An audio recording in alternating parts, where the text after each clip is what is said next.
انسان اگر صبر کرنا اور معاف کرنا سیکھ جائے تو زندگی آسان ہو جائے گی۔ کچھ چیزیں رونے سے نہیں، صبر کرنے سے ملتی ہیں۔ جو شخص صبر کا مالک ہے وہ ہر چیز کا مالک ہے۔ صبر کرنے پر آؤں تو مڑ کر نہ دیکھوں، تو نے دیکھا ہی نہیں میرا پتھر ہونا۔ محبت تہذیب ہے صبر کی، وہ سمجھتے ہیں بے زبان ہوں میں۔ کوئی بڑا کام صرف وہ شخص کرتا ہے جو اپنے آپ کو چھوٹے کام کرنے پر راضی کر لے۔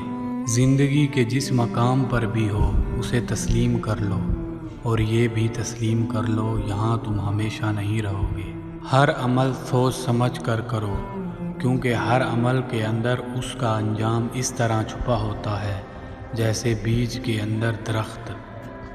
تم دوسروں کے راستے کی رکاوٹیں دور کرتے جاؤ، تمہاری اپنی منزل کا راستہ آسان ہو جائے گا۔ زندگی برف کی مانند ہوتی ہے، اس کو اچھے کاموں میں گزار دو، ورنہ پگھل تو رہی ہے، ایک دن ختم بھی ہو جائے گی۔